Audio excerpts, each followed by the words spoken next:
Welcome to the Expert Network Team podcast, where our goal is to inform and educate our listeners on matters related to finance, legal, insurance, accounting, and other interests that are of personal and business nature. We hope you will find our content useful as well as entertaining.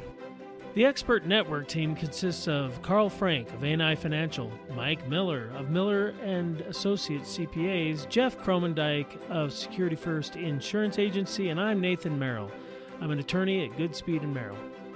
Together, our independent team combines our expertise to provide you insights and solutions, some straightforward, some profound, for real-life opportunities we see on a daily basis.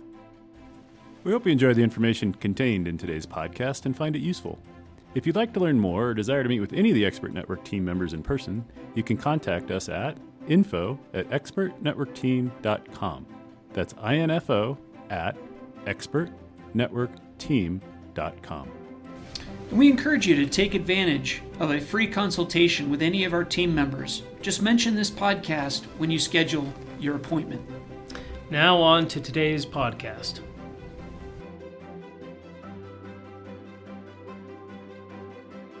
Welcome to today's podcast. I am Nathan Merrill, and I am an attorney with Goodspeed Merrill. And today I have with me my lone companion, Carl Frank of A&I Wealth Management. Carl and I are the experts on today's topic, as I think most people would consider themselves an expert on today's topic. But we're going to try to take an angle on this to help maybe paradigm shift, maybe paradigm destroy the normal way of thinking. So today, Carl and I would like to talk with you all about what the concept of family means within this legacy construct we've been talking about. When you consider leaving a legacy to your family, how do we define a family, and what does being a family mean?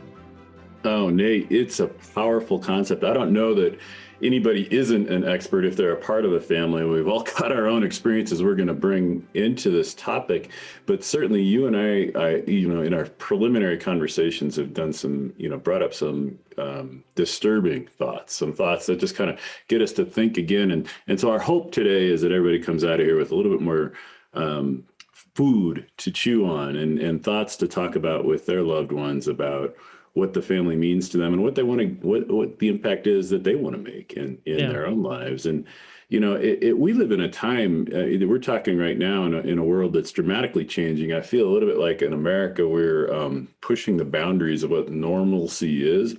And in some ways, it's like a teenager just kind of stretching and, testing the limits with mom and dad or with school or whatever it is that, our country is changing. And family's at the heart of that, isn't it? I mean, the definition of a family in America today has changed and is changing and is under attack and is also transformative in ways that I've never seen. And you and I are about the same age in my lifetime. Yeah. Well, and I'm going to do just kind of set the stage here for what we're going to talk about, because folks are going to probably think, how in the world are they going to talk for 20 minutes about what a family is?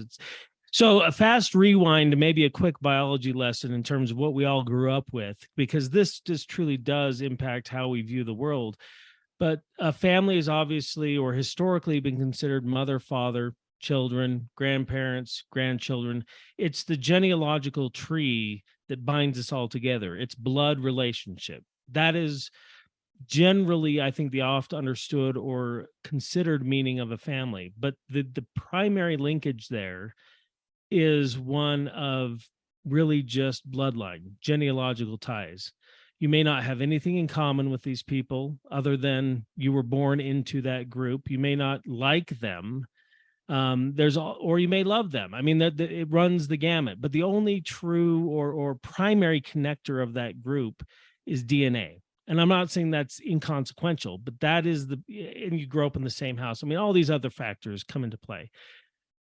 And then in terms of how we think that family behaves, I'll do a fast rewind to Beaver Cleaver and his family. Like it was the all-American. Leave it to Beaver. Right. Yeah. Go back to first. It's like first principles approaching a big complex problem. Let's start with something that's easily digestible and test that theory. And I think Leave It to Beaver is a great way to start, Yeah, Nate. because that's how everybody kind of grew up thinking of a family. Now you may cast that as the ideal family. You may not, but we're just going to assume, I mean, that it was just kind of the quintessential family as we were growing up, as our parents were growing up. Everybody aspired to have a Cleaver-like family unit. Yes, they were all tied together by DNA. They all lived in the same house. Then I think what did transpire is what brings in the challenge of how we view family going forward. Like you said, if you look at modern issues that we're dealing with, where we're even struggling with the definite, like, what does the word even mean, let alone what is the right. So let's not go there just quite yet, but let's examine what has transpired over the ensuing 40, 50 years is partially a destruction of that core family unit. Mm-hmm. You have divorce, which has, for lack of a better word, torn families apart. I come from one of those broken homes. Half of us are. Then you have, so with a divorce often comes remarriage. So then you have extended family. You have half brothers and sisters, step brothers and sisters. Like this reframes the whole construct of what we consider a family. The family isn't just like that easy answer anymore, because your family, not getting into the weird semantic issues, but you literally could have two fathers and two mothers and four, 8 grandparents and untold. I was talking with a client today who was describing how the family had expanded through these marriages and remarriages.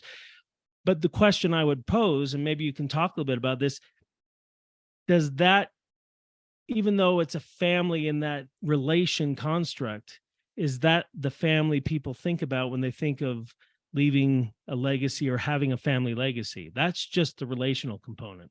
It is, and that's just the beginning of it. I know in our own family that I am more close, and the 4 of us who still live together, at least for another year until our youngest leaves and goes off to college, and we are more close to some relatives in the extended branches than we are to others. There are some people that we look at, we just love each other, and it always, every time we get together, we're like, now how again are we related? How many branches away, and who exactly was married to who? I mean, that's who in the Frank family will be, if anything were to happen, right? We know we would be for each other, and it wouldn't be the bloodline that made it that way. It's that we have similar shared values. We view the world similarly. We just have a lot of fun when we're together, and we do that. And not that the other family who is, family members who are closer to us are, not as close. We just view the world differently. So we spend less time together. And certainly as money transpires, it's still, I think, probably really common among families that the money is going to transpire along the bloodline and not necessarily skip over to the distant relation with whom maybe you've got more in common, nor would we expect in a lot of the clients and people who we work with that they would leave their wealth to us.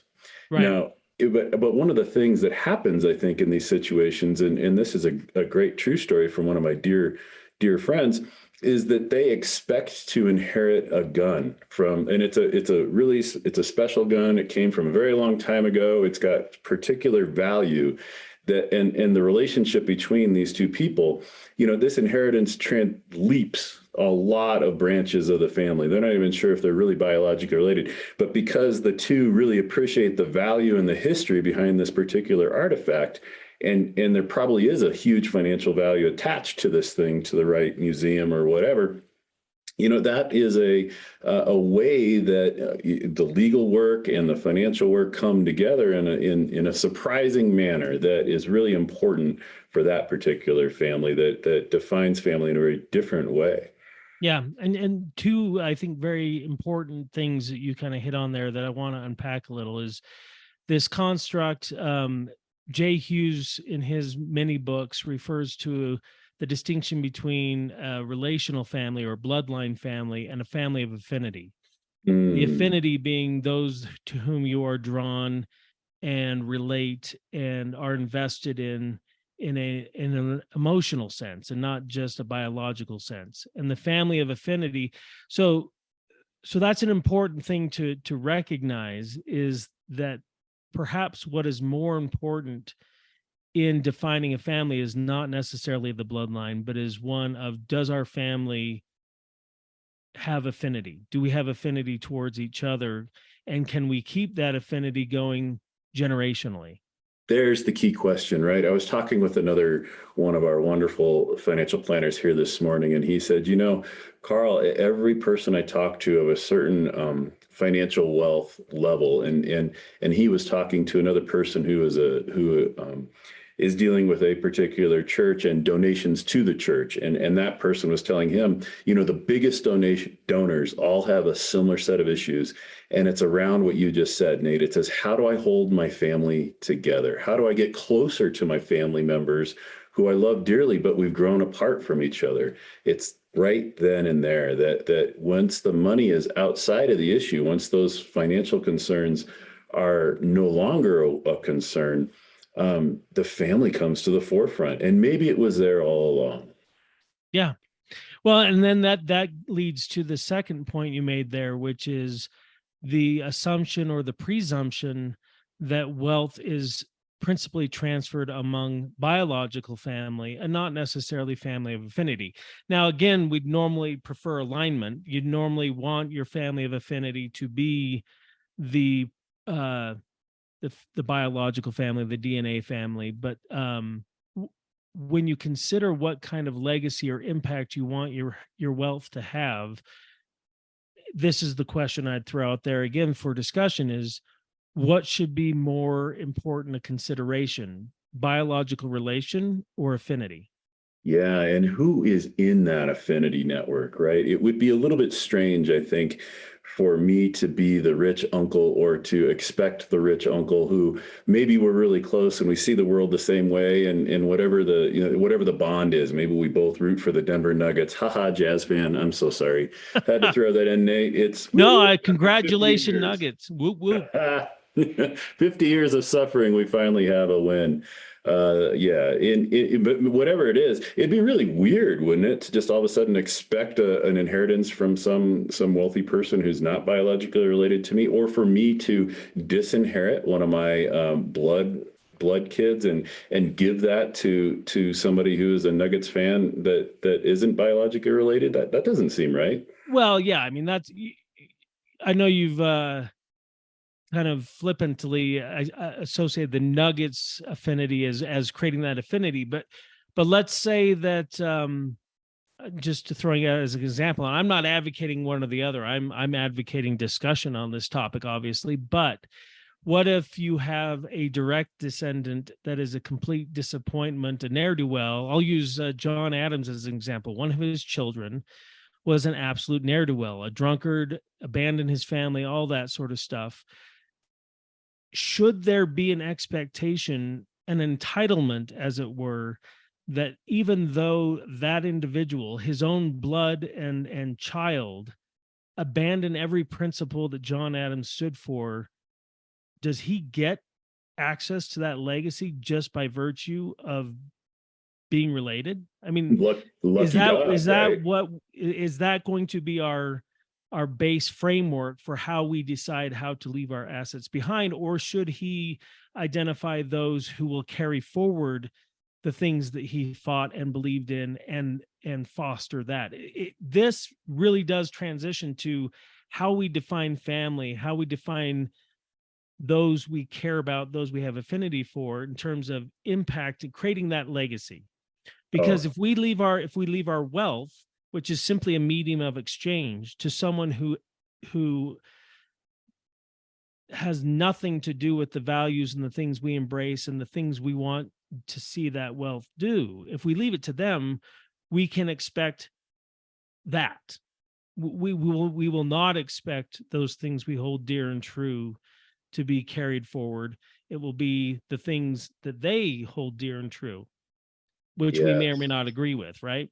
Right. So maybe there's something there. And I mean, certainly you could do worse than looking at one of the founding fathers of this amazing country to look at an example that even, a great man like John Adams could have a child who chose a path that's disappointing and think to yourself, okay, what did John Adams do? Maybe or maybe not, because it's definitely going to come down to the individual at that point in time. One of the things that is really curious to me is to talk about wealth versus money, and maybe there's the true wealth in some of the books that you and I've been reading and studying, is that it's more than just the money. It's the values, right? It's the history, it's the story, it's the perpetuating what you're most proud of, that you want to continue within your family. And you and I and Jeff and you and I were just talking about this maybe half hour ago, talking about, one of the stories that Jeff said.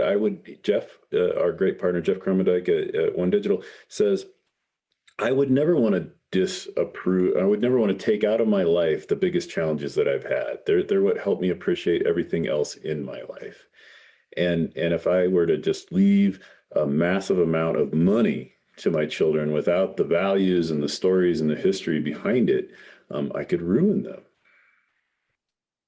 Correct. I mean, that's why I say the money is a medium of exchange. It's a facilitator for the underlying goals and objectives. Yeah, And the that's, values.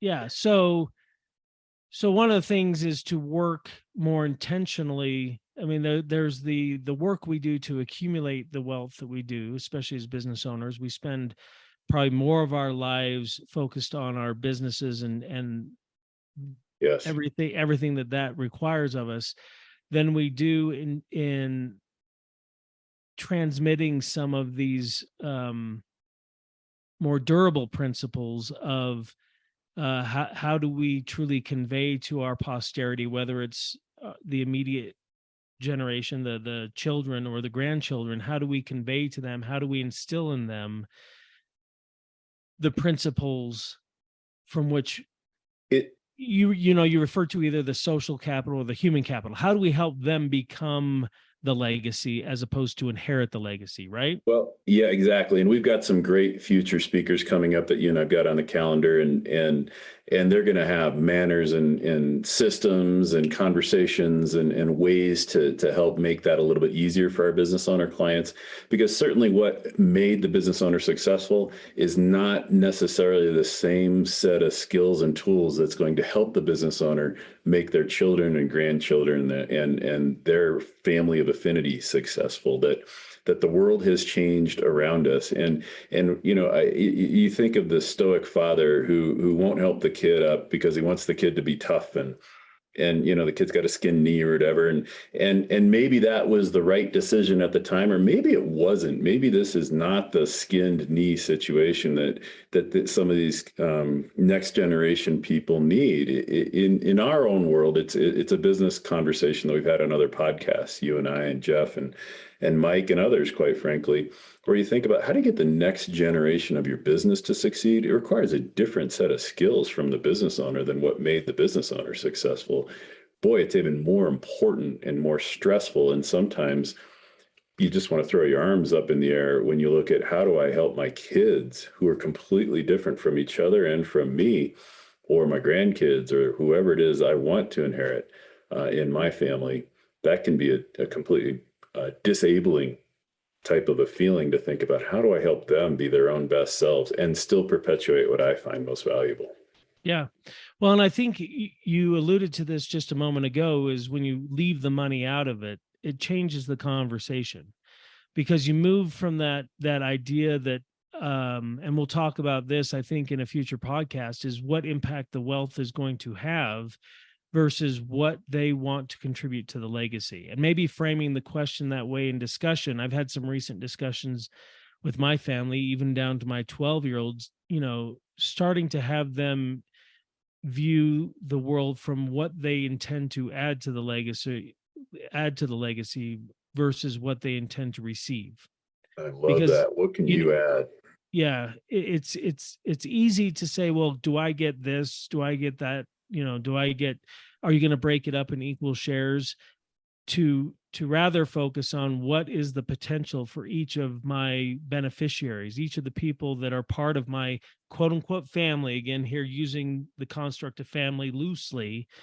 What is their ability to contribute to the legacy which I have either been carrying on myself or initiating myself or intend to make possible?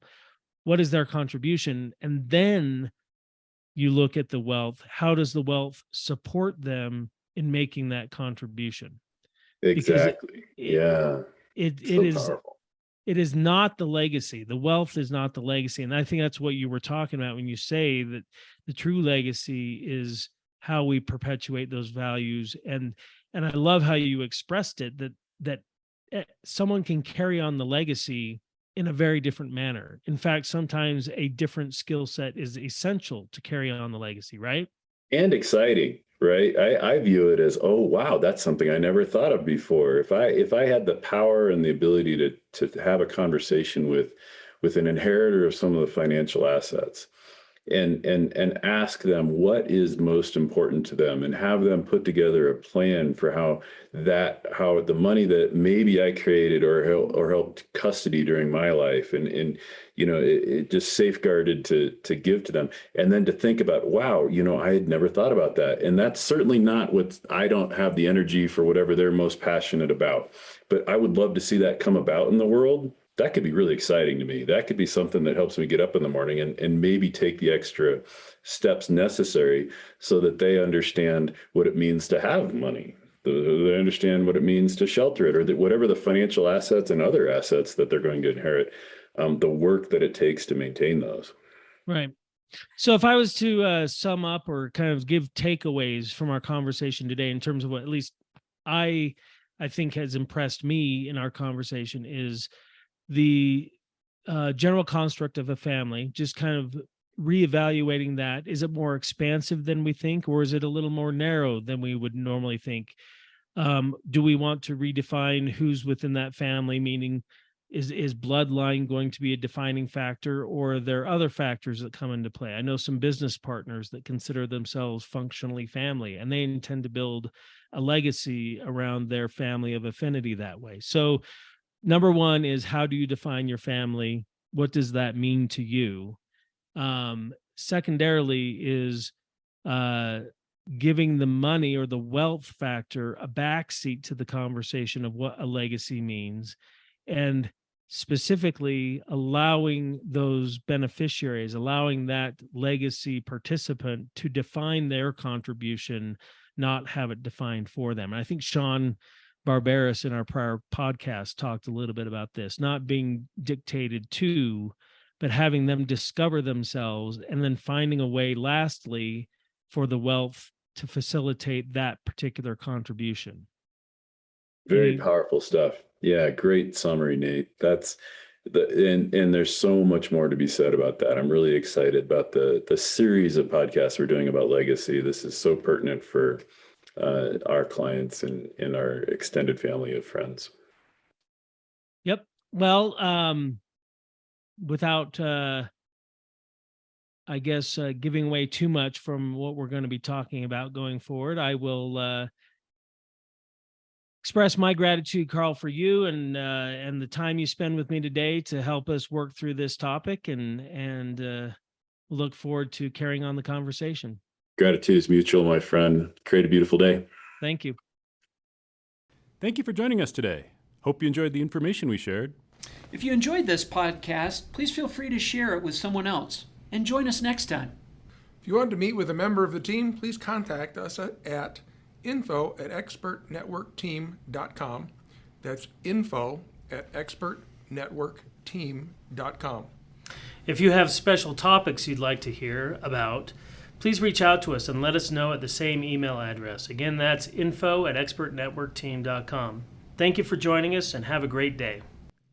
Thank you for listening to this podcast. We want to remind you that listening to this podcast does not establish a client-professional relationship with any of the firms represented, nor does it constitute legal, investment, or accounting advice, and the views are those of the professionals only. Investment advisory services may be provided through A&I Financial Services, and securities may be provided through Genios Wealth Management.